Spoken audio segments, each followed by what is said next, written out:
I'm hoping.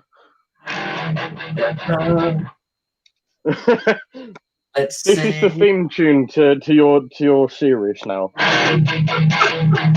That's it. Just that little. A little. Who needs theme. anything else? Just. That's it. It's just like chugging in E flat.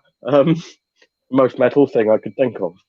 That's fine. It works. It works for the theme we're going for. So it's still got metal. We are live. I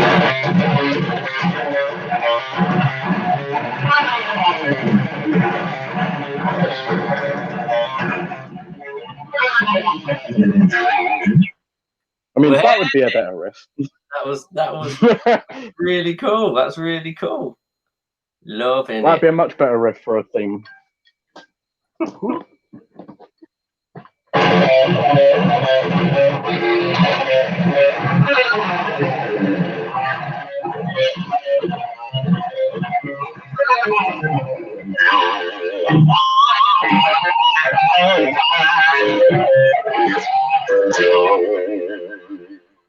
Nice. It'd be kind of cool. Before we introduce you, that like a bit later on, we'll talk about like the sounds and stuff you use as well, because I like your pedal setup is insane. It's absolutely insane. But I love looking the current one isn't actually as bad as it used to be, and he's just extended this giant, pedal board. I mean, like you must remember the one that I took when we were to Guildford. Yeah. Oh, that was absolutely fucking massive one. that was. Excuse for the that language. Big. Excuse for the language. 15 or 16 pedals on that beast. Oh wait, have we actually got people? Yeah. Here? I don't think you're allowed to swear. It's 7:00. Bumhole. There we go. Flipping. Just change the words or something. It's not swearing. Quick, you did. Yeah. So wait. So have we actually got people? Yeah. We actually got people. Sort of. People. Yeah. Yeah. Cool. Because I was going to say, do we get like a bit where we can find out if they're asking questions and stuff? Yeah, I should be able to in the comments. Because surely they can type questions and things.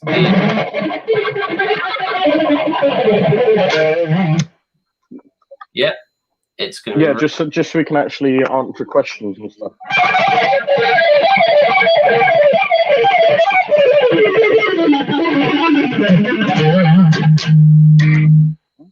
Nice.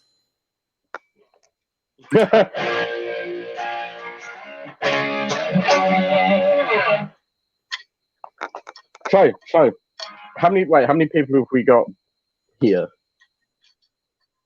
We have one currently, maybe two. Is that me? Is that you? It's changing rapidly. Is that you? Well, let me know when you want me to actually talk about stuff. It could be anyone. It could be a mysterious thing going on. You just don't know. It could be Vladimir Putin. That's good. What I'm going to do first. You want to find out how? Yeah. I'm going to share it a little bit just so that people know what's going on and everything. Yep. And then we will crack on and have a laugh. Yeah. I think Harry is like that's the entirety of my life. Watching. We could have people watching. This could be very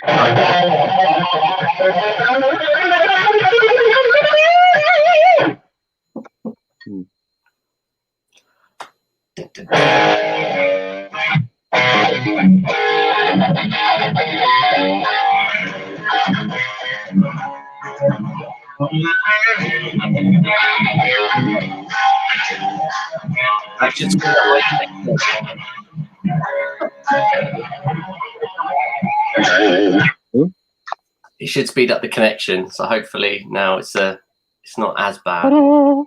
I've turned off my phone. I've shared it. So let's see what happens. Oh wow! Really going for it. So with your name, before I introduce you, I know obviously the reason which you explained we're using John Buck. Did you not want to use your normal? Yes.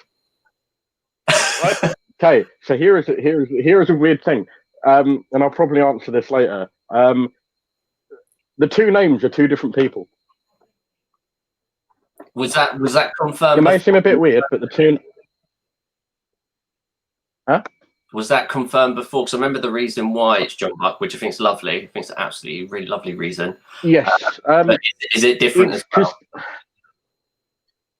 Well, basically, it's the two different profiles I have on Facebook are representing the two different people that I.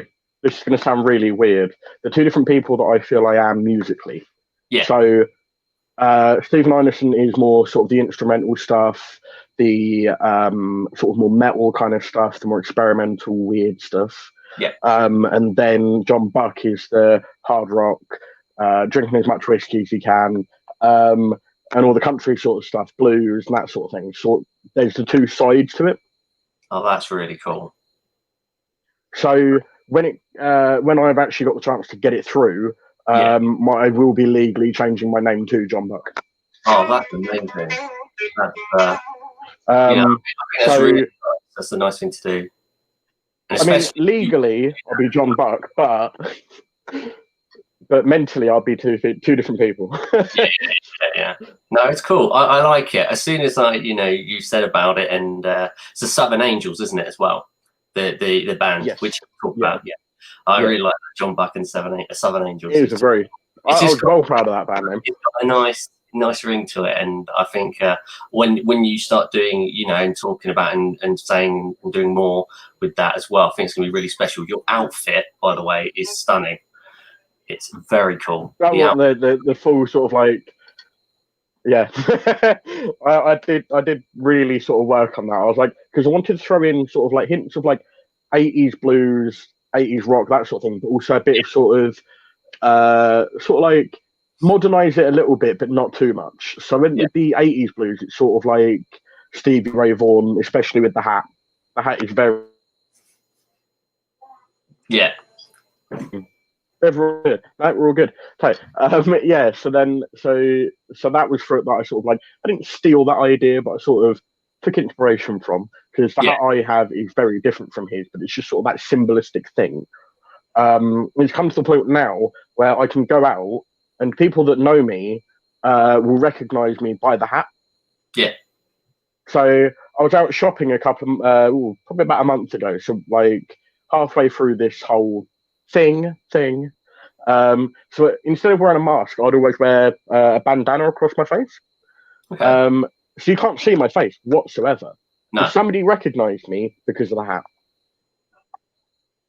Really? So it is becoming a thing.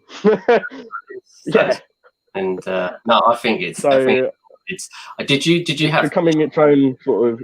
I know we're not there yet, but with the costume, did you buy all the stuff, or did you have to get bits from different places, or make some of it? The hat. Well, some of the stuff I'd already had, and it was just sort of things where I was sort of like, I should just sort of throw this together, sort of thing, because I got the leather jacket, which I've had for about 6 years probably. It is getting a little bit, shall we say, tight. So I might actually have to get another one of the same style. So it's like a proper heavy sort of like biker leather jacket.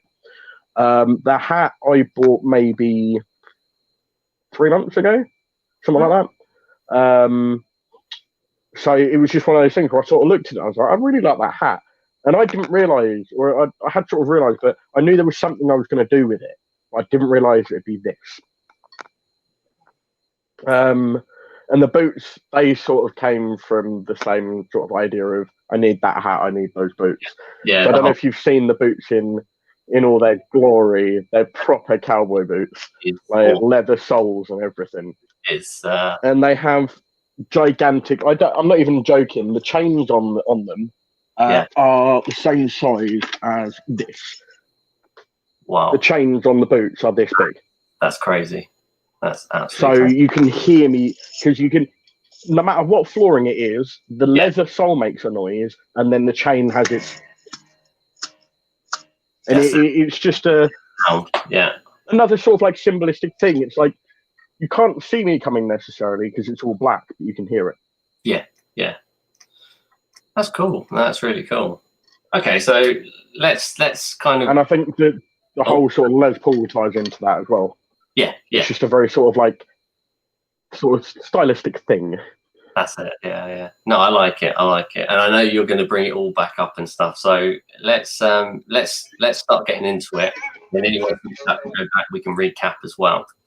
So so yes, welcome everyone. We've just been just literally just chatting and chilling for a bit, just to try and get used to nattering about things. Firstly, the first obviously idea of doing the musician to musician, and trying it out.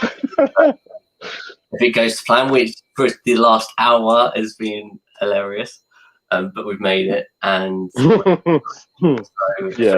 so fingers crossed we get effectively tune in as we go along and enjoy. So if you don't know who I am Jeremy Ross Lawler. I used to be in a metal band called Winter's Edge, who I was with for 10 years, and now I've become a solo artist.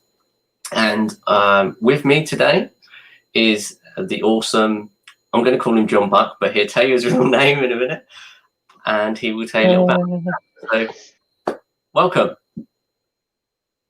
I mean, there is a lot to know.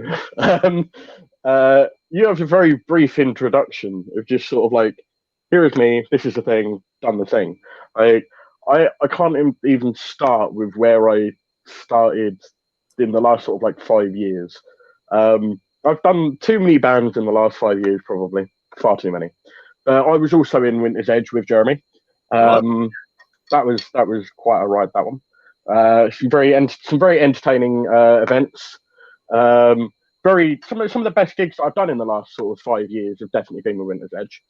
Because Winter's Edge was also the band where I first started doing solo shows as a instrumental, like I say guitarist, but I did recording wise, I did all of the guitars, the bass, the drums, the keyboard, all that sort of stuff. But live, I would just literally, it sounds bad, but I'd play to a backing track.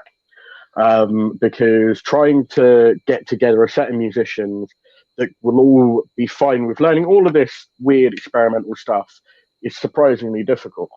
So that was my first sort of like foray into being a solo artist. And that then led to what I'm doing now, which is I do Einarsson, which is the solo instrumental stuff. That is its own sort of like musical personality. And then I'm also doing the John Buck stuff, which is in two bands. You've got the Southern Angels, which is sort of country mixed with blues. And then you've got Diamond Mob, which is basically Airborne, AC/DC, all that sort of like really like cool 80s hard rock mixed with sort of like just, so more 80s hard rock, just a lot faster and sort of in your face. And more about sort of illegal activities. Just so that's where I'm at now. So yeah, we won't mention those illegal activities just yet. Maybe another nether. But yeah, so that's where I'm at now, as opposed to where I was before. I've been loads of places in between, but that is the general gist. It's cool. You've done a lot, and as you said, so if we go back, is there any questions you have then? You personally, fans. Me or the fans? Let's see. Wait, I'm going to try and count how many. Everyone, anyone, and everyone. Everyone. That's it. Whoever wants to ask something first, as long as it's not to do with how bad I look today. Yes, as we go along, definitely ask John Buck questions. Of course, you can call him Stephen if you like. But yes, call me whatever you want. Call me whatever you like. And as we go, we'll keep talking about different stuff as well. So just drop them in, and we'll answer your questions as well. What I was going to do is reflect on our time together. So if I remember correctly, it was is it the first time you performed live when I was in Winter's Edge? Was that in Northern Symphony Festival? Was that the first time? No, that was the third. The first was when we were at the Grand Central in Manchester. That's it. Yes, that was just before, wasn't it? Yes. That was a good gig. That was with. That was 2 days before. Yeah, that was really cool. Well, we had a lot of problems with that gig because the lineup we thought we were playing with ended up changing on our way to the venue. Because there were supposed to be 3 bands, and then like 1 or 2 of them pulled out and had to be swapped for other bands and all that sort of stuff. Didn't it? I think it was 4 bands, then it went to 3. I can't remember exactly, but I remember. Yes. Hey, Alan. Yes, but I think it was supposed to be 4, but 2 pulled out, and then it became 3. So we still had 3 bands, but 2 of them were different. Yeah. It was something like that. It was a bit odd. It was Lute and is it? I always pronounce it wrong. Evil Toy. Ivy. Yeah. Ivy. I can even pronounce it. Oh no, there was another one. Yeah, Ivy. Yes. Yeah, there was another one to do with. Yeah. I do apologise if I am, but they are an awesome band. Yeah. Bands all the time. Oh yeah, they were fucking brilliant. Oh no, okay. Time we're playing with You're them. gonna have to get used to the fact that I swear a lot, so I've got to try not to. Yes, every time he swears, down in the chat. You know, I did tell him. I said it's all positivity and have a laugh, and you know, we hope you're all well. Swear and still be positive. But I knew it would be good to have you. So there is a chat. It'd be an absolute laugh when you're on. So I thought if you know, I mean, I think things seem to be a laugh no matter where I go. Like I could be like really. I find that even when I feel like shit, I'm still quite. There it is again. Sorry. Even when I feel like crap, even when I'm feeling down in the dumps, I feel like I'm sort of like almost a Jack D sort of character. The kind of you're grumpy but still funny in a grumpy way. Okay. Yeah. No, I get that. So no matter what mood I'm in, there's an entertainment value in there. Whether it's that sort of Jack D sort of almost depressed comedy or just completely I've had far too much caffeine and not enough sleep kind of thing, or where I've had enough sleep and too much caffeine and it all just sort of like hits in one go and I'm just sort of like hello. One thing I noticed was you've seen me on most of them actually, I think. Yeah, I've seen you in most ways on tour and stuff, and what I admire is that whenever a situation happens, if it's a live situation or if it's there's just a sudden change, you adapt to your environment. A lot of people find it hard to adapt very quickly. Like once something goes wrong, they're like, oh no, I can't do anything about it. And they, you know, and they don't always necessarily know how to handle the situation. I feel like that's just years of having. Yeah, I think that's just from years of working in places where I've had to deal with a lot of new people. I've been in the job for a while, so I know what I'm doing. So that I have that ability to just go, okay, you got off and do that. I'll go do this. Life is good. Or from a tech standpoint, where like if we had a technical problem in a gig, I would know what to do because I would have done this if I wasn't performing, so I'd know how to do it if I was. Yeah. If that makes sense. Yeah, no. No, if that makes sense. It's good to have though, because it's really hard when you're in that situation and something happens and you can handle yourself, which I think is really important, especially on stage and stuff like that. You've got to be able to adapt. Otherwise, you know, you're playing to an audience, so you need to keep your audience happy regardless of what's going on. Because you're there to entertain them, not yourself. Absolutely. And as we were saying, you know, with Winter's Edge, when we were in Winter's Edge together, we did some really cool shows. The festival was really good. The Northern City Festival. I know they're not around anymore. It was very, very good. That was really cool with Beneath My Sins and Serpentine and so many good bands. That was actually a really thing is it's gigs like that where there was also like a backstage element to it. So where we'd all be hanging out. We'd all just sort of like, that's what I like as well. It's not always the on-stage stuff that's the best. Like, that would be a really good experience, but then there's also the sort of the friendliness, the actual friends you make through gigs and stuff. Because that was the first time we saw, what are they called? Oh, I'm trying to remember. We did a gig with them in Manchester on the Elaine tour. In Manchester, it was sort of like a lot of, sort of like I remember the singer's name, Chris. Chris Simpson. Full on Hope. Yeah. Yes. Yeah. Where we sort of became like quite good friends with them from Northern Symphony and then onwards. And when we turned up at the gig in Manchester on that Elaine tour, I saw Chris and I was like, good to be back. It's just that sort of, you make a lot of friends through music and you can't replace that. No. That was a really good show with them as well. It's that. I feel like making friends through music is entirely different. Yeah. There's passing musicians and there's people you really, who you still have a good acquaintance with, but it's more of on a respectful level. And then you have those that you really have that connection that you stay in touch a lot with and so forth. So I get that completely. Absolutely understand that. Yeah.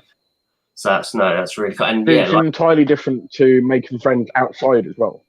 Yeah, exactly. And funny enough, sometimes they're friends as well, and certain people they know, and it's like this giant circle reunited again. Yeah. And I know throughout you're throwing a riff, so there's his first riff. Well, second riff, shall I say.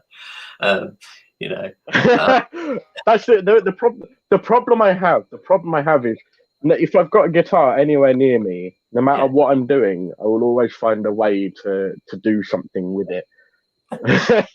I'm probably the most annoying person when it comes to having a guitar anywhere near me, because even if I'm doing nothing musical, I could just sit there like, well, I could be on the phone to like my boss or something, and I'll just be playing the guitar in the background, and they're like, what are you doing? I'm like, nothing. I'm talking to you. They're like, no, I can hear something. I'm like, no, you can't. That's brilliant. No, fantastic. Yeah, I know you love whenever you can. I remember being on the road with you. Yeah, the amount of times we'd go into the B&B and you would be playing on someone's guitar. You'd like, can I take a guitar in with me? It's like, I can't not. Yeah, and then there'd be you early in the morning, and so just diddling away on the guitar. It's really fun. The thing is, if I see exactly, I have a big problem. I have a very big problem. But what can you do? What can you do? It's a creative passion, But yes, I suppose that's the better way of putting it. Yeah, it is, and it's great when you can just do that. And what was when we were in a band together, Witness Edge? What was your favourite show, if you remember? Oh, okay. So I've got a few for different reasons, totally different reasons. Like I'd say, it's quite difficult because they were all spot on, but different ones for different reasons, and some of them not necessarily.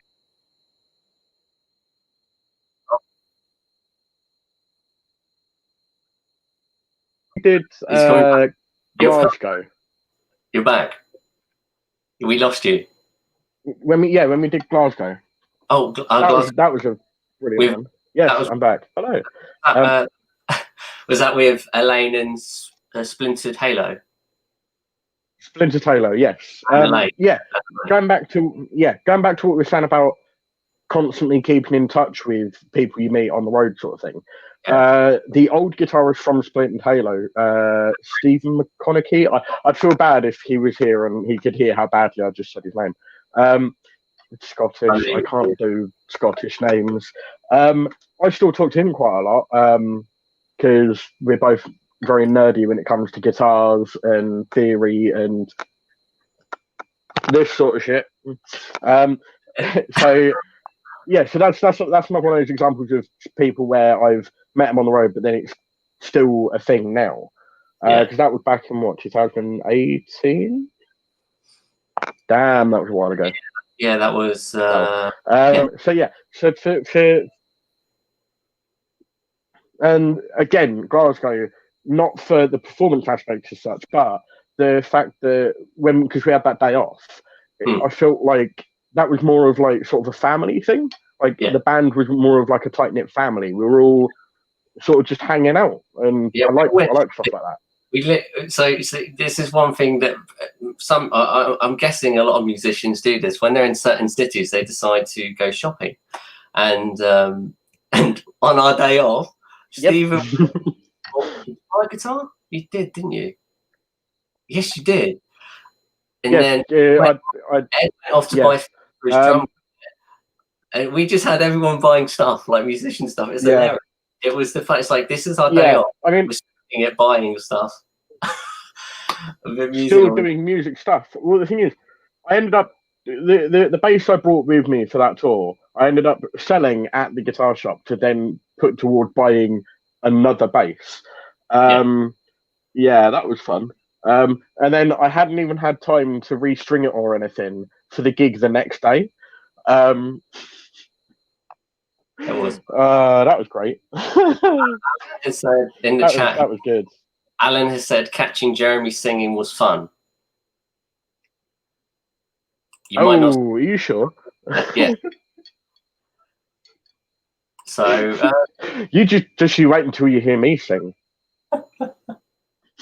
Yeah, because luckily, when it comes to Diamond Mob, I'm just a guitarist. Like in Diamond Mob, I'm just a guitarist. When it comes to the Southern Angels, I am the front man. Hence the full sort of like get up, the outfit, the whole look is because that's a front man thing. Absolutely. So that will be vocals, electric guitar. There'll be some resonator acoustic. I'll be doing vocals. I may occasionally play ukulele if I feel really weird. I'll be, and here is the thing. Okay, so the only positive thing I've got out of this whole, I know we said we weren't going to talk about lockdown, but I need to say one thing.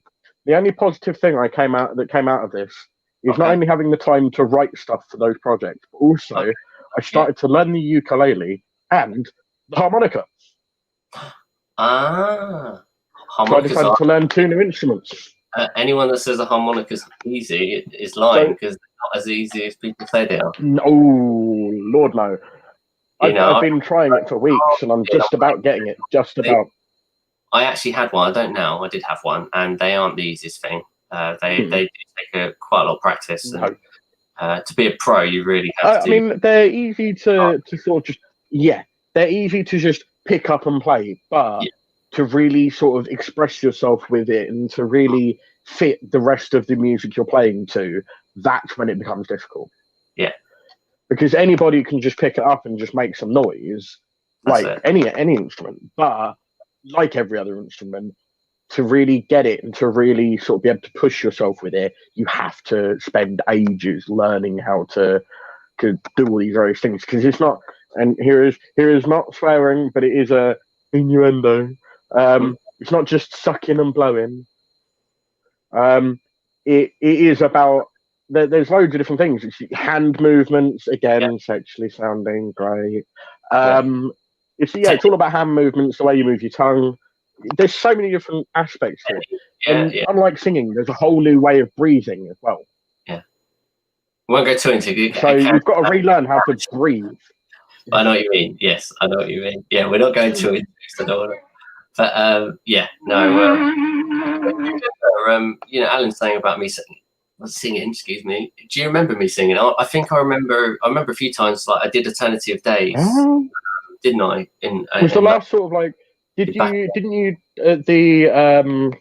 what was it? The Blackheart and what was the other one?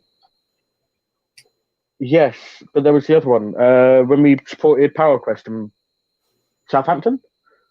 What, I did vocals then? I keep forgetting where Bruce. I'm pretty sure you did. Oh. Pretty sure you did. Maybe. But then again, I was looking. That's the confusing part about us doing gigs. Half the time, I'd be on the same side as you.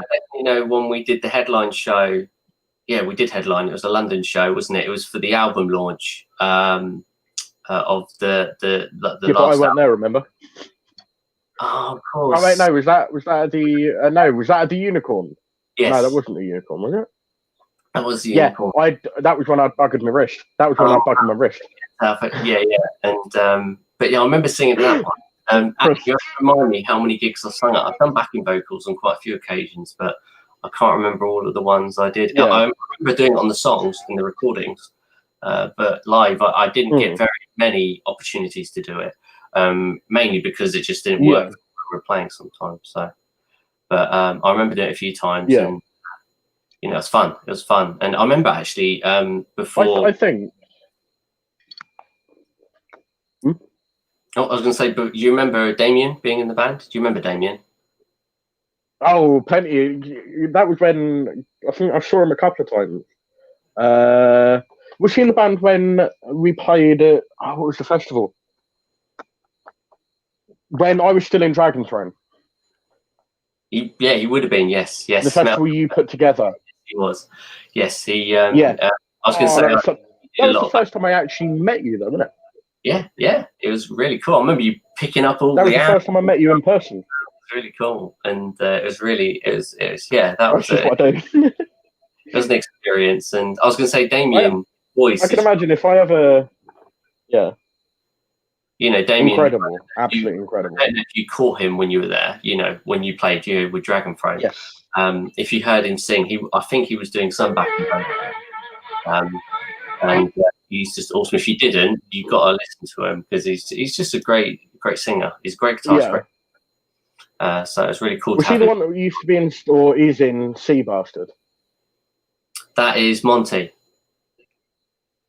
Yes. I just love that band name. That is such a great band name. Damien, I'm jealous. That is actually probably the best band name in history. He has the awesome dreadlocks. Oh, yes. Yeah, he's cool. Was he in? Awesome. Yeah, he's very cool. Everyone, his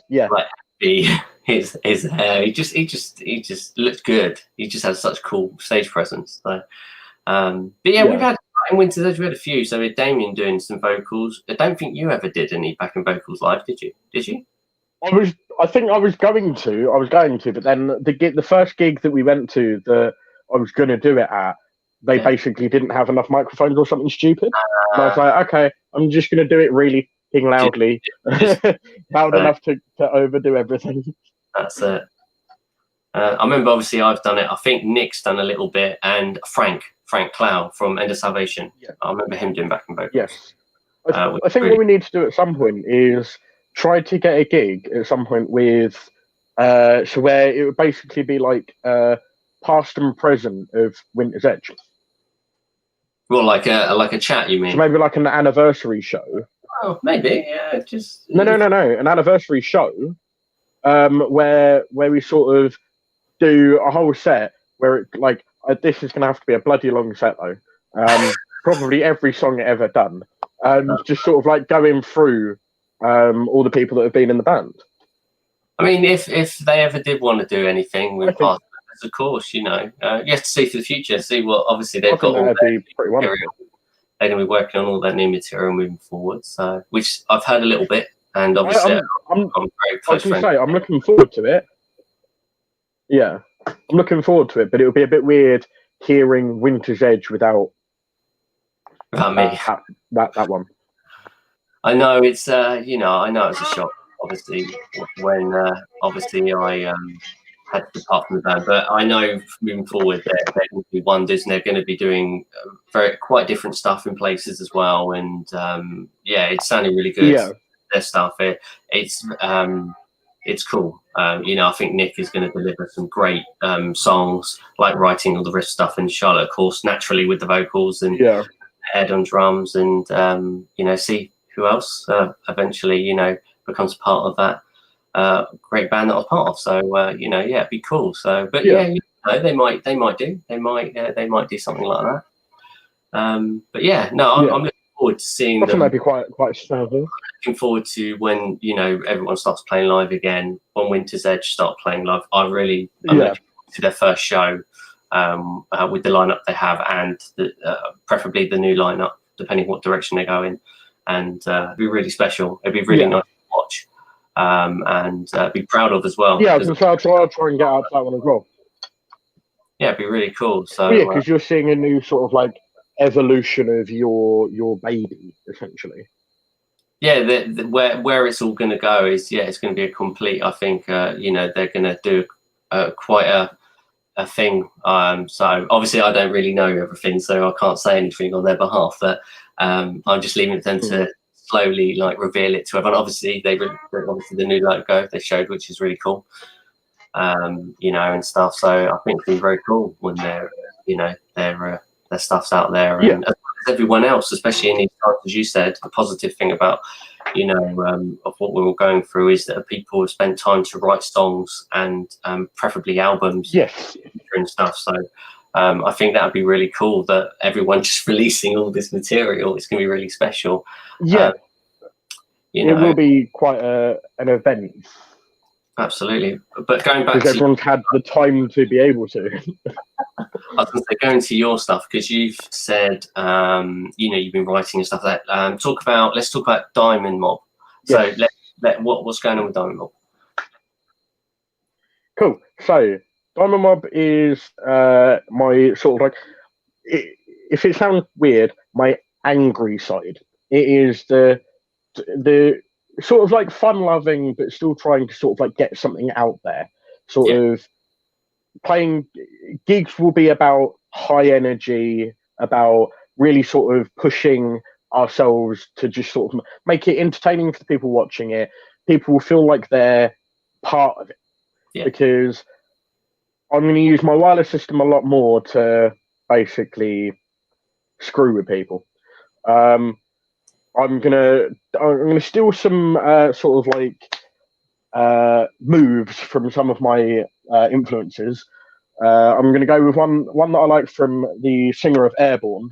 I'm not gonna do the crazy climbing the stage thing that he does. If you haven't seen that, you really do need to. They were playing like any festival they do, like Bloodstock or anything like that. He'll climb the stage rigging, hook his legs in, hang upside down while playing a solo.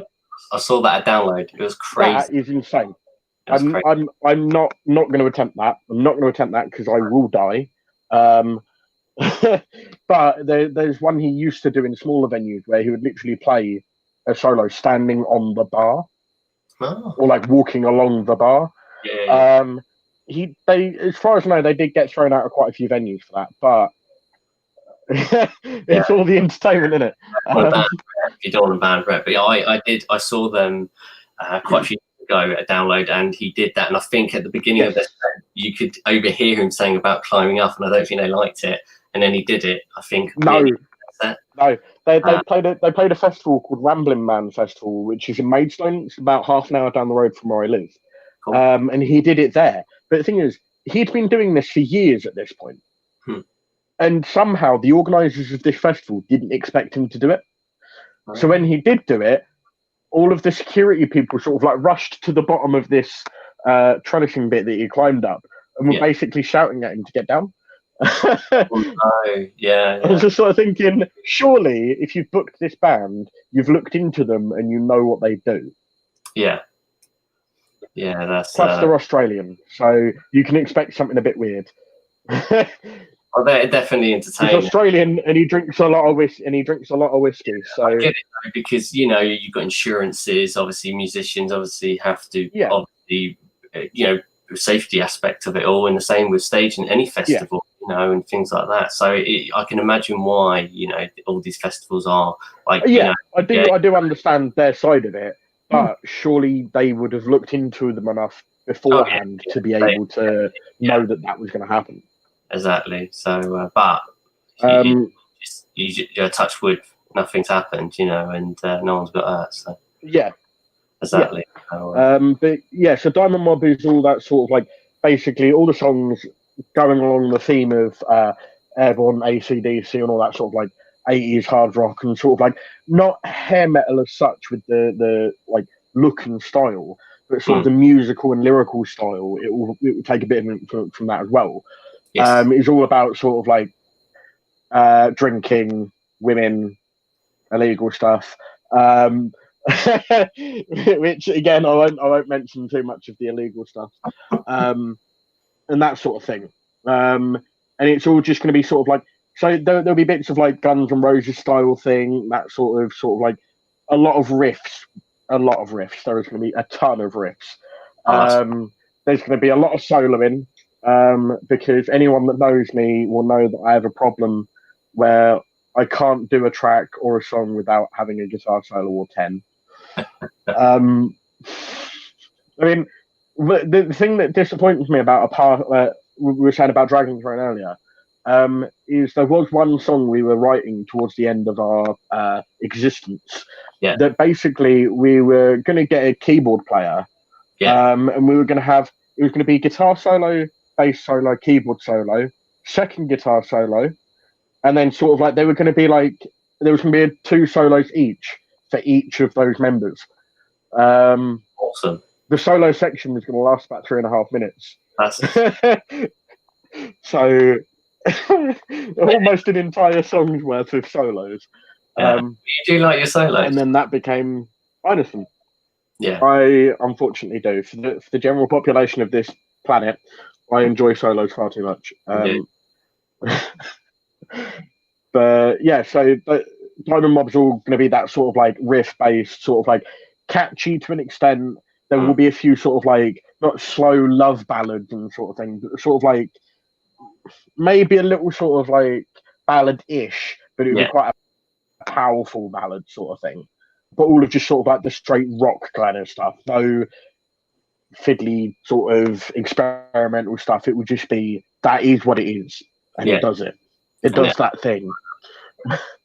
That's cool. And is it like all the members in the band who like kind of put it together? Was it you and someone else, or with Diamond? So it was my idea alongside, because I did a couple of gigs a few years ago, maybe 2 years ago, for a band around here that's a punk band. I don't normally do punk, but they were asking for someone to fill in for them. And I was chatting to the members of that band, and their guitarist and singer both wanted to do sort of like basically Guns N' Roses, AC/DC, all that sort of like fun hard rock stuff as well. And I basically went to them, okay, do you know a drummer? Do you know a bassist? Let's go. And ever since then, it's just sort of been, it is quite hard to try and get us all together in one room at the same time, because we're all working, doing stupid jobs, and they all live in Maidstone. I live about half an hour away from them. So trying to get thing. I know it's a bit weird saying that, seeing as when I was in Winter's Edge, I'd travel nearly 3 hours to get down to Horsham to for you guys. Travelled very far. You did. But it was very long distances, and I admire you for that. I think it's very brave, and it was an amazing commitment. You know, that you were. Yeah, well, it showed the passion and commitment for the band. So it annoyed me when Ed, who lived arguably way closer than me, would generally be late. I love Ed, but yeah. I won't go into that. Always the drummer that's late. Is always the drummer that's late. I think in the band, I think there's always someone knows. So there are obviously bands that no one's late, but I think there's some that they. I mean, in fairness, the other guitarist of Diamond Mob is usually late. Oh, you know, I guess it depends on, like, you know, you were getting. But it generally tends to be the person that's closest that's late. Yeah, no, I could relate to that. Yeah. Unless you're like a really solid band and you're on it like the whole time, you're so on it kind of thing. Almost like you go in, just do your job and go kind of thing. You know, so no, absolutely. So with Diamond Mob, is there what's the future for that?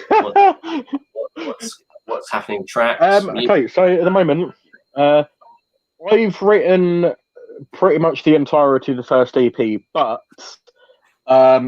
that's just where I've been sort of like isolated to myself. I've had the time and the inspiration for that. But when it comes to it, when we're out of this lockdown, we're allowed to go and do stuff again.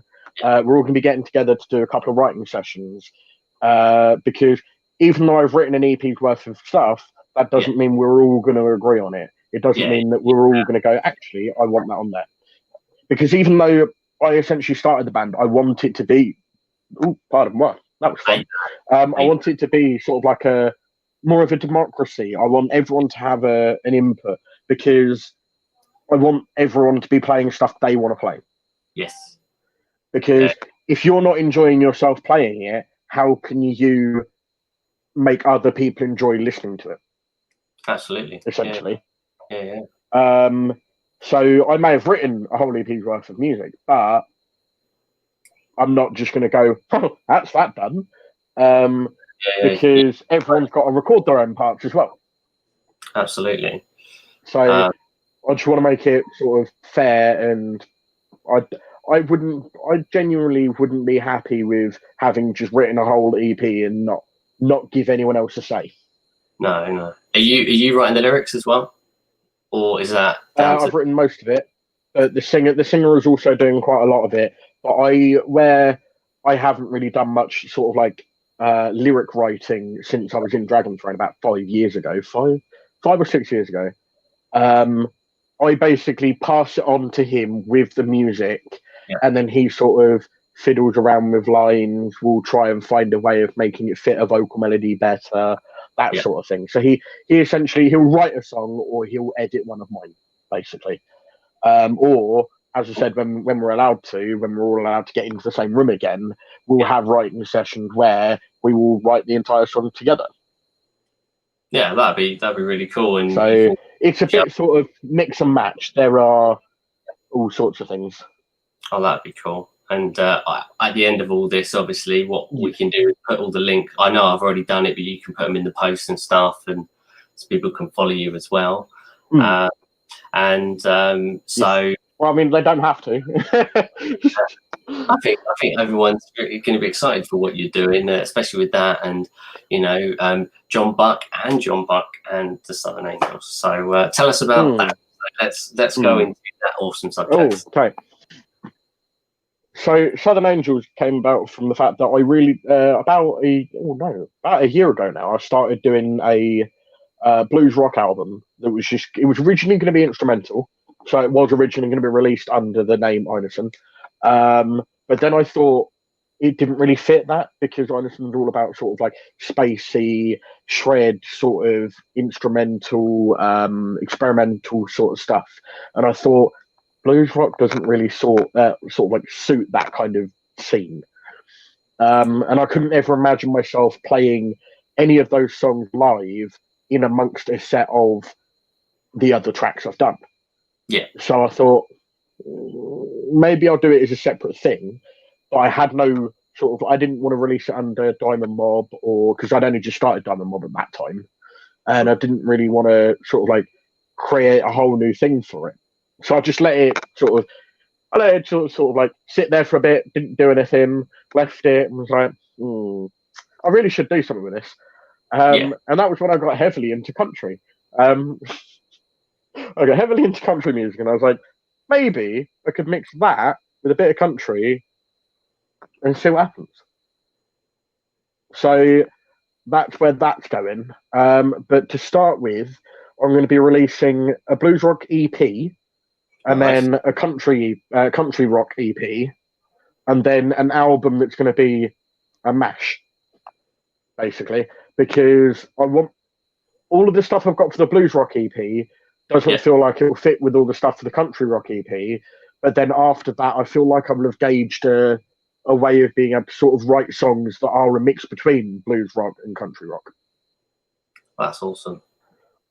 It's all about that sort of, here's one thing, here's the other, and then here's the mixed baby sort of thing. Because I want to be able to have that sort of like the contrast, but then the mix.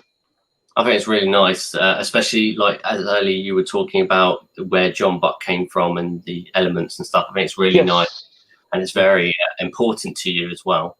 You know, why you use the name. So I think it's really a lovely thing. I think it's really nice. Obviously, you can recap on that for everyone that hasn't heard that. So you can.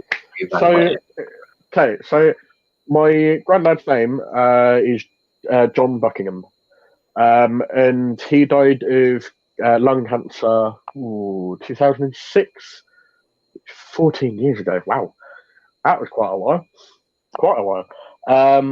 And he, no matter what I was doing with my life, he always seemed to support me in it. He always seemed to believe in what I was doing. He didn't even have to know what it was about. I didn't have to explain anything to him, but he always had that belief. And although he wasn't the first person to sort of like set me on this musical path, he was the first to like fully just believe in what I was doing. So as a sort of tribute to him, I've decided to go with John Buck because it shows that he is still part of who I am today. I think it's really lovely in the memory of him and doing that, and you're actually going to change your name as well, which I think is I'm legally changing my name, which is it's kind of it's a bit weird because I'm then going to have to change my name at work essentially. I'm then going to have to go through all these sort of like banks, anything that has my name on it essentially, and change my name. Yeah. And it'll be lovely. And it's going to be just, but you can guarantee there'll be something I'll forget to change my name on, and then a few like maybe 10 years down the line, I'll get something in the mail, and I'll be like, "Who's that?"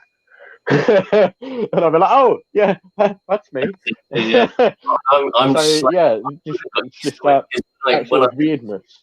When I messaged you, I was like, should I message you as John Buck or Steve? So I was choosing between. I mean, in fairness, I've said this to family members, with family members and like good friends like yourself and people that I've known for years on years. I've said to all of those sorts of people, you can call me either name. I'm not fussed. Yeah. Because if you know me as Stephen, fair enough. Going to know you, you know, especially if they've only just. I'm not going to get all uptight and I'm not going to get all uptight and go, oh, that's not my name anymore. If you know me as that, that's fair. It makes sense as well because it makes it easier if they've known you that, you know, by that name. And if they've only just got to know you, obviously they could just call you John Buck. Exactly.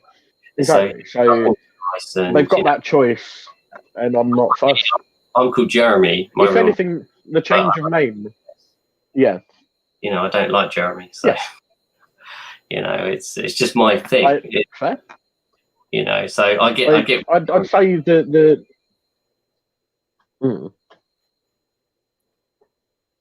say the changing my name is more for me than anything else. Yes, it's more of a sort of like a symbolistic something for me rather than something I feel like I have to do for other people. Absolutely. So that's why I don't mind what people call me, because effectively I'm changing my name because I want to, not because I care what other people think. Yeah, absolutely. If that makes sense. Yes, I get that completely. So I think that's really, really nice. And I'm sure wherever you know John is, and he's going to be looking over you and you know, and being proud of you.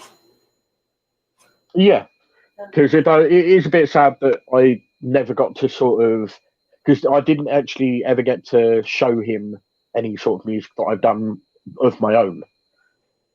I'd played songs to him, I'd done stuff like that, but I'd never been able to show him anything I'd done myself. But like you say, I feel like he is up there somewhere and has experienced all of that. So this is kind of giving you more of a connection as well, I think. Yeah. So that's really it's really nice. One day, I hope, you know, I believe he'll hear your music and you'll reunite. I'm sure. I'll make sure I get some gigs down your way. But yes, obviously with the performances, yes. Because I'd like to. The thing is,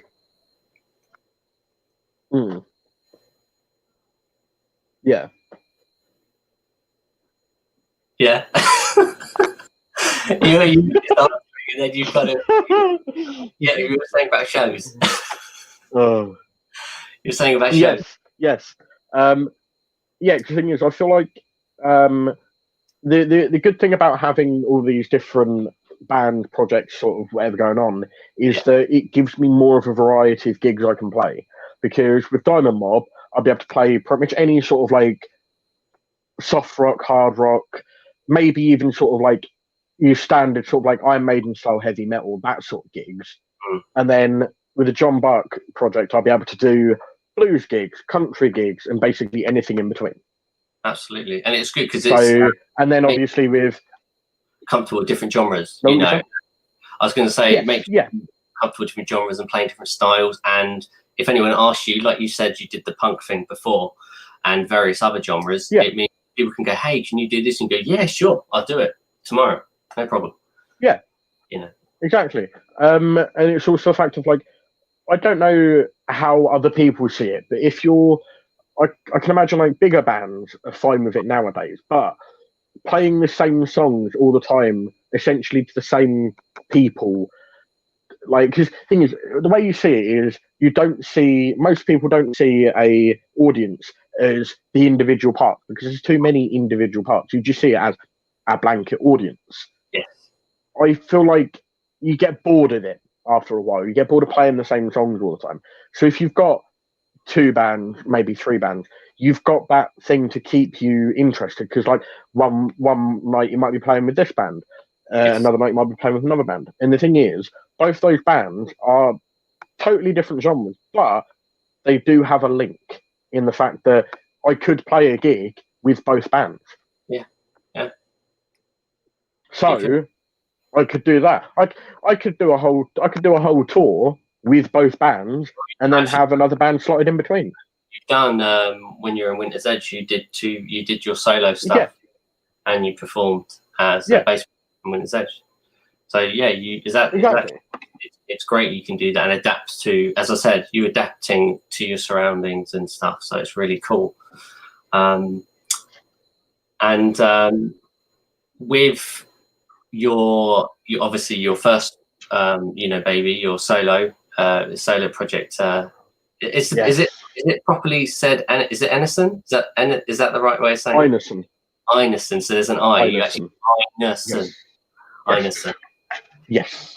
How is that going? And so last year I set out on an absolutely ridiculous mission. I was going to basically write and record and release an EP every month. Because I just felt like I had that steamroller going. Because within 3 days, of the year starting, I'd written the first EP.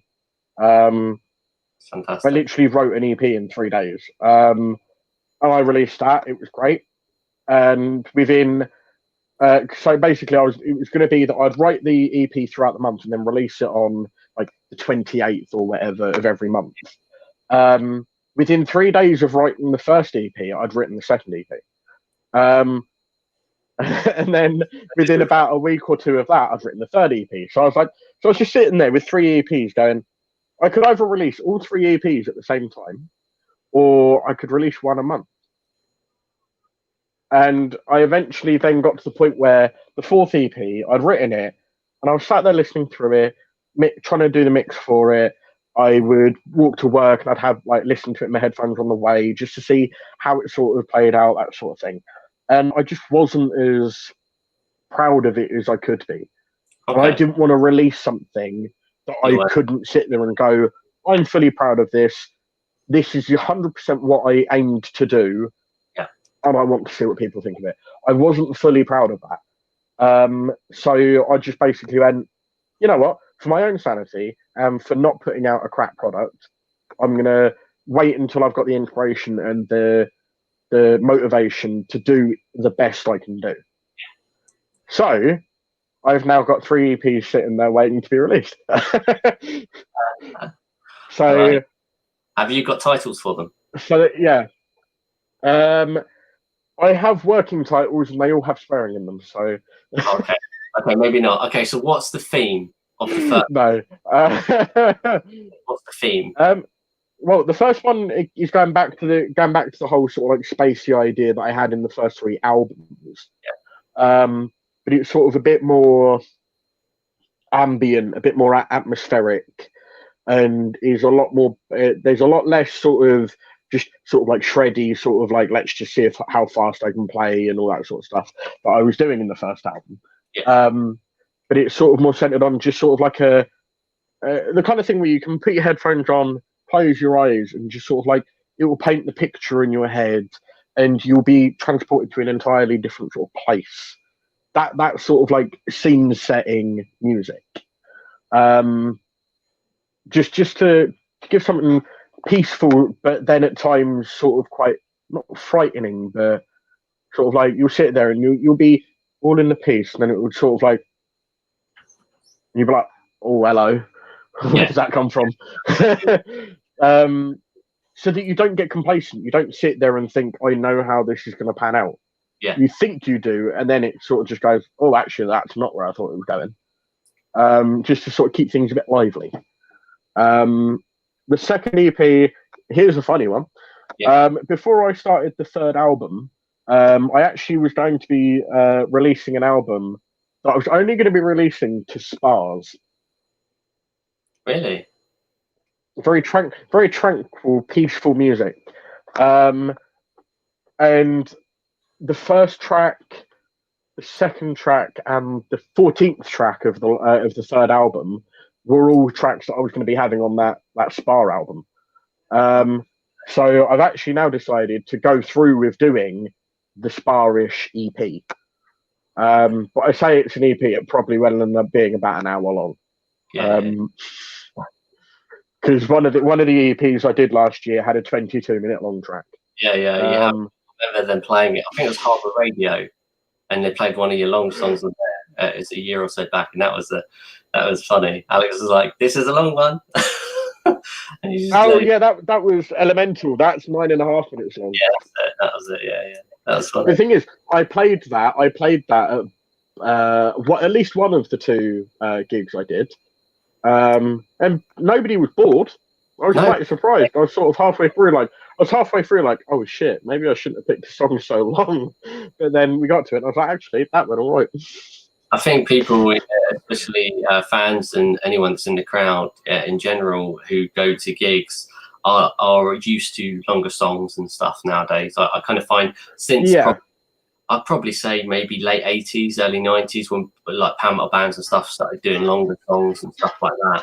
I think people have just kind of got used to that, especially going to like shows, if they're a fan or not, just a general member of the public. I think just hearing the music, I think everyone just gets used to that, and time goes so quickly. To some people, they just don't realise it's been like 10 minutes, and they're like, "Oh, it's a 10-minute long track." Didn't realise, and or they're enjoying. Just like, wait, that was 10. But a lot of doom bands, the time just sort of flies. Yeah, you're mentioning Sea Bastard. Well, a lot of their songs are really long. Like they've got quite a few massive long tracks. Can you just say their name again? Sea Bastard. Yeah, if Monty's listening, it is an awesome band. I love that name. I love that name. It is awesome, and definitely anyone that doesn't know, they are check them out. Check them out. It is good. Do it.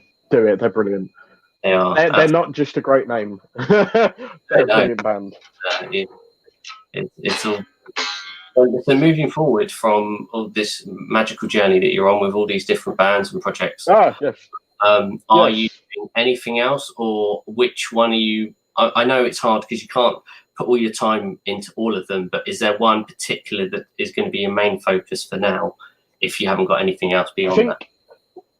For now, I'm going to try and put most of my focus into writing or finishing the final touches for the John Buck stuff, because at the moment that is something I can do entirely on my own.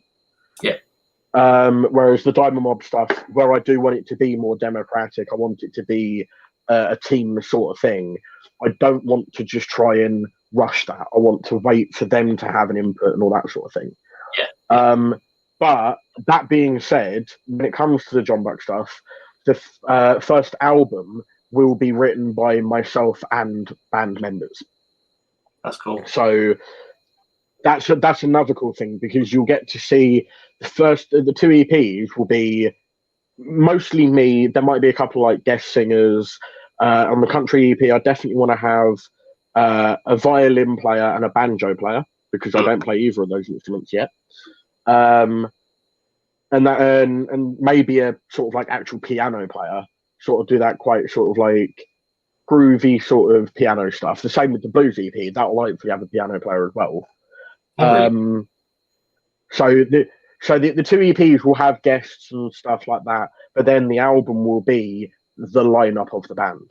Yeah. So there will be two totally sort of not totally different sounds to it, but it will be two different beasts.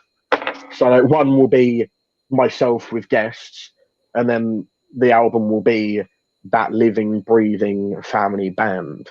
It's a family band, yeah. I'm really looking forward to that. I think out of all the projects and I think the one that is definitely the John Buck and the Southern Angels. I think that one, especially when you play live as a band and stuff, it's gonna be really cool. So I love your outfit. I think it's a very cool outfit.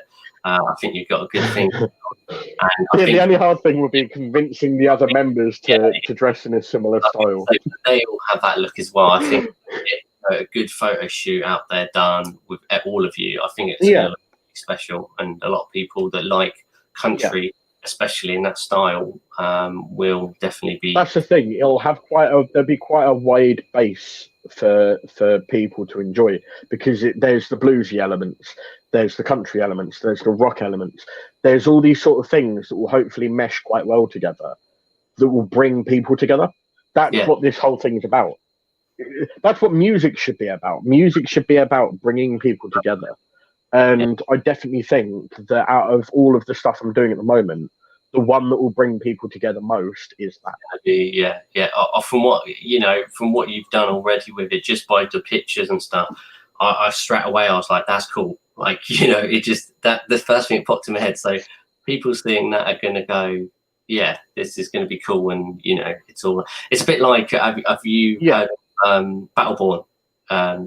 If you've seen their stuff, Battleborn. They released a few pictures of themselves, and then obviously the singles and stuff, and it just looked really cool, the little teasers, and then and the way they done it, and then suddenly it just obviously it's blown up massively, like exploded. Everyone's literally loving it, and they do sound awesome. I've listened to a lot of their stuff, and it's just really cool, and obviously off a video game as well. Obviously the lyrics are based off and stuff, so it's very cool. So it's like that. It's like that kind of thing that happened there. I can see yours doing the exact same thing. When you start obviously getting everything down and the band together, and I think it'd be quite magical. So very definitely, hopefully.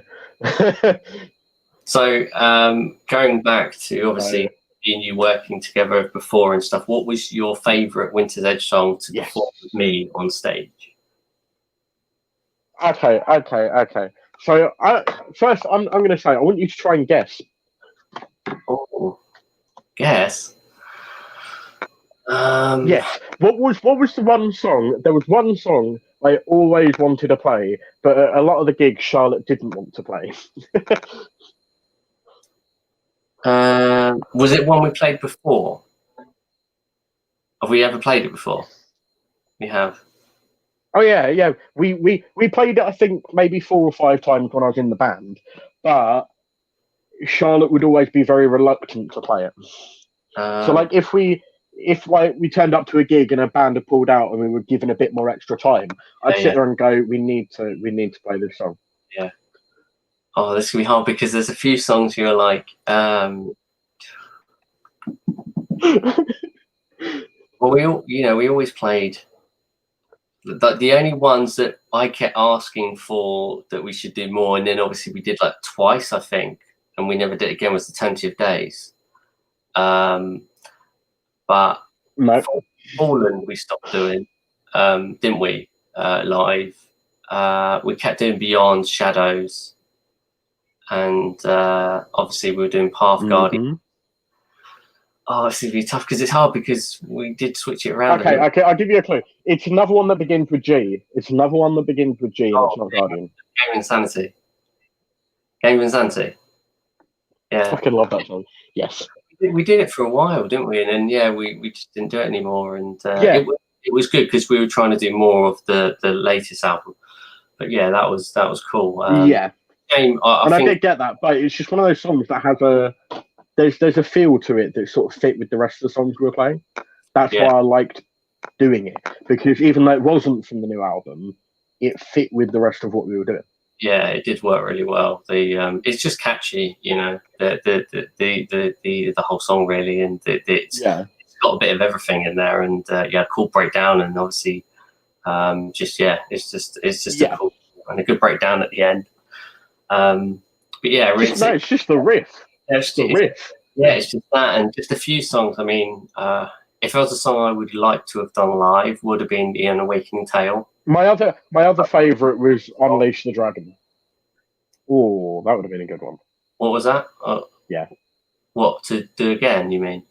Yeah, my other favorite was Unleash the Dragon. Yeah. Yeah, we were doing that still though, weren't we? Most of the time. Yeah, I know we did. Didn't we always do that? Oh yeah. Oh yeah. Yeah. That's what I mean. So the one my favorite one that we didn't do enough was Game of Insanity, but then my favorite one that we did all the time was Unleash the Dragon. Would never take that out of that. It's just you know, everyone words and Unleash the Dragon is one of those songs where no matter what the crowd is like, when it gets to that breakdown bit at the end, everyone's like, "Oh, hello." it's cool. I think it's a great song. I understand why Charlotte really likes having it in our set as well. Yeah, when we're in the band because you know, it's got the growling more, it's got clean singing, it's got harmonies, and it's got the catchy lyrics. As you say, it's got a bit of everything. Completely why it was always in there, and you know, it's always fun to play. You know, it was good. I don't know what I think the one I wish I did get to play live was definitely The Unawakening Tale, because I really like that song. It's very, it's just very punchy. It's got a lot of stuff in, and it's quite different to a lot of the stuff we were doing. Probably more towards power metal and symphonic metal, that song, than any other song we were doing at the time. But I think other ones will probably trying to think. I do think maybe Faithful Dreams on the third album would have been nice to play that live. That would have been a good one. Yes, yeah, that would be fun because that's got like you know, it's just got so much stuff going on. It's almost equivalent to a pop metal song. it's got a lot of that like lots of keyboard solos, I think, in it, and it's just cool. So no, that would have been a good one. But yeah, it's every gig we did and every show, you know, every song we were playing, it was always good fun. I think I remember when it was the early days when you joined Winter's Edge and we played the Manchester show that we were talking about. And you remember being you, me and Ben, like really close up in that photo. It was so funny. And it's just like right there, like power stance, but stuff like almost Iron Maiden. Terrifying. Like, really close up. It was so funny. Really good. Yeah. That was funny. Have you still got that picture somewhere? I'll probably have, yeah. It's on my profile, I'm sure, somewhere. So I'll try and find it for you. Because I've still got to send you, because I've got a whole load of pictures and videos to send you. Oh, you should do it in a chat to everyone from Winter's Edge, and then just say this was all the stuff that, you know, and it would be funny. It would take forever. It'd take forever to go through. I've got let me have a look. I've got a whole folder on my phone just called Winter's Edge stuff. Just literally upload to a Gmail and then tag everyone in it to download it, and they can go through it. Yeah. You know. Okay, Winter's Edge stuff. There is 191 pictures and videos. Nice. That's awesome. I do like. Yeah, there is a lot of stuff in there. Do you remember when we did the Northern Symphony? But it's also the sort of like the really sort of like. I think that was actually on the way to Northern Symphony. Oh, that one. Because me and Ben, we found hats. Yes, because that was when we were. Yeah, I think we were on the way to Northern Symphony. We stopped at because that was where we got the picture of all of us standing at the ordering at McDonald's. That was that was yes, that was when we had Frank. No, that must have been a later show because we had Frank. Oh no, yes, that would have been that might have been on the way to thingy. But no, because was no, that would have been on the way to Power Quest. Could be. I'm trying to think where That would have been on the way to Power Quest. That was funny. That was a great show. That one. Yeah. That was good. That was a really good gig. That was fantastic. Do you remember when we did the Northern Symphony that Ed went into that little like child's car? You remember that little red car thing? Yes, because we were sat in the park bit outside the hotel, weren't we? Yeah, and we're just like eating donuts, drinking cider, and then Ben getting because Ben tried to push him, didn't he? Yeah, and it was on the little green outside, or the back like of the venue we're staying at, hotel. Yeah, it was really fun. Yeah. But then again, going back to the sort of like the hanging out and the family aspect of Winter's Edge was that night out we had just after that gig. Oh yeah, which we won't go into, but yes. No. Not going to go into details or anything. But it was just that sort of like, oh, we finished this gig. It's the last gig of this mini tour we're doing. We're in this place. We've got time. Who wants to go out for a couple of drinks? Yeah, that was a nice bonding. Very wild, very wild. I definitely probably I do like drunk jazz in a band, but it was. I do like drunk jazz. It was fun, and one day Ben can tell that story. I'm leaving that with him. I can at least tell people about drunk jazz. That was funny as well. Drunk jazz is a very caring, very soppy person. Yeah. Because I remember because basically, so we're in there, and all of these northern people are looking at all of us really weirdly because we're all southern. We're all wearing our sort of like metal sort of like outfits and whatever, and they're all enthralled by us. They're all really confused. They're like, who the fuck are these people? Past 8 o'clock, I don't care. So yeah, they were all confused, looking at us like, where did these people come from? But not in a bad way. They're all quite nice to us. And then Ben's talking to this girl, and Ed's talking to this girl, and all this sort of stuff. And then Jeremy's like, I'm just sort of like, okay, I'm not going to leave Jeremy on his own. I'm not going to be horrible. I'm going to hang with my best mate. Life is good. And then Joseph's like, no. You seriously go enjoy yourself. Like, I'm old and have a girlfriend. I should be at home or something. And then you're like, no, go enjoy yourself. And I was just like, I like drunk jazz. And then the kebab afterwards. Trying to get everyone to kind of enjoy themselves and let them steam a bit, and just because obviously we had a long day. You were trying to get everyone laid. No, that was not. No, I distinctly remember you saying. I distinctly remember you saying, I will share a bed with someone else so that you lot can have the bigger room. I said no. I said obviously just enjoy yourself, but whatever you do, obviously, and all that, and nothing. Yeah, which was good because nothing went wrong. So that was good. Wow.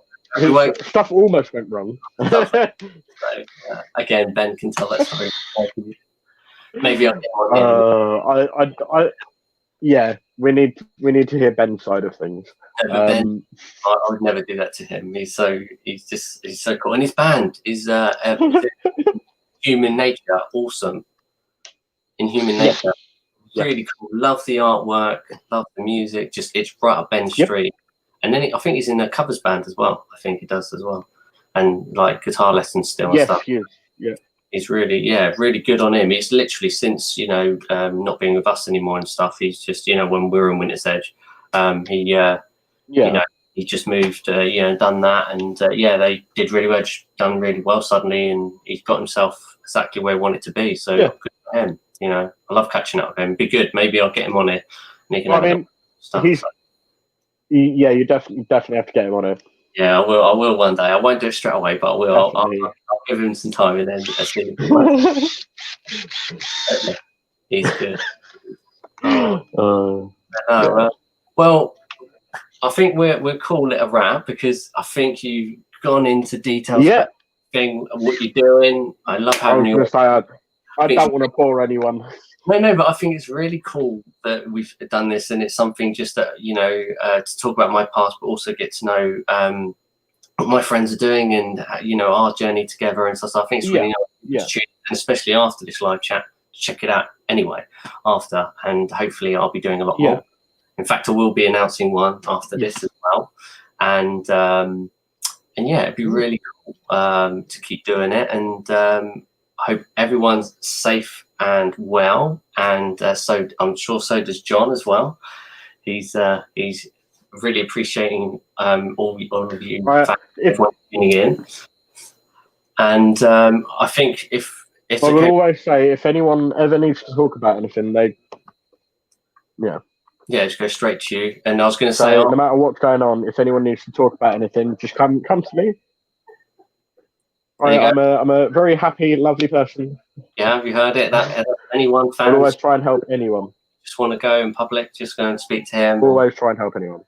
Absolutely, yeah. You always had a heart of gold. Yeah, and I'll try. I'll get John to put his all his links again in the comments and stuff, and hopefully somewhere down the line get you on here again, and you'll tell me you might even dress the. I probably will. I didn't really make an effort today because it's my first day off I've had in a little while from work, and I did apologise at the start for how I look. So yeah, so next time you might see the whole shebang. No, it's really cool. I think you've got a good thing going, and I'm really proud of you. And I'm really honoured to have you. I think it was great to have you as my first guest on here as well. And thank you so much. And if you would like to have an end riff for everyone, thank you. Bye. Okay. So, let me have a think. What sort of thing? See, if any of my guitars were in D, I'd probably do something Winter's Edge, but they're not. Okay, so I've just got to wait for my amp to. Got to wait for my amp to warm up again. Back. You want to count you in?